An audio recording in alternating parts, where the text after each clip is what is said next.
Vous avez peut-être fait vos courses au Carrefour de Villars-sur-Glâne, acheté vos chaussures chez Denervaux avec son toboggan à la rue de Romont, ou encore joué quand vous étiez petit à Espace Junior à Forum Fribourg. Ces endroits ont tous disparu aujourd'hui, mais ils revivent dans les yeux d'un fribourgeois qui gère le compte Fristalgia sur Instagram, notamment avec près de 3000 abonnés. Et Alexia, toi, tu l'as rencontré de l'autre côté des écrans. En vrai. Oui, c'est un fribourgeois de 35 ans, graphiste dans la vie.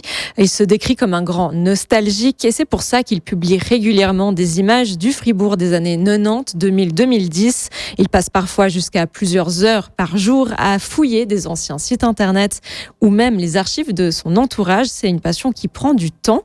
Alors, sans dévoiler son nom au micro, il a préféré être anonyme, mais il nous a volontiers expliqué sa démarche. C'est pour pouvoir montrer que ces lieux étaient vivants, qu'il y avait quand même des moments joyeux quand on y allait. Je prends par exemple Espace Junior, ça parle à beaucoup de gens, à beaucoup d'enfants. Donc c'est vrai que le jour où j'ai posté les photos de cet endroit, il y a eu beaucoup de réactions positives. J'ai même reçu des messages privés pour me dire que c'était génial, que ça leur apporter des frissons. C'est vrai que c'est ce genre de message qui me rend heureux, qui me motive à continuer.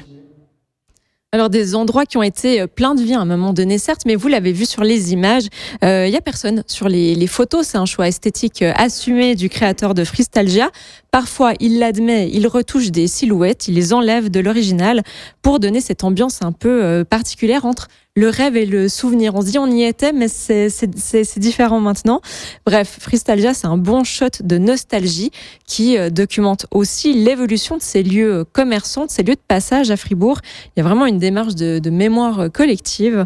Et sachez d'ailleurs qu'il cherche un peu toujours des images d'archives du Fribourg d'avant pour alimenter son compte.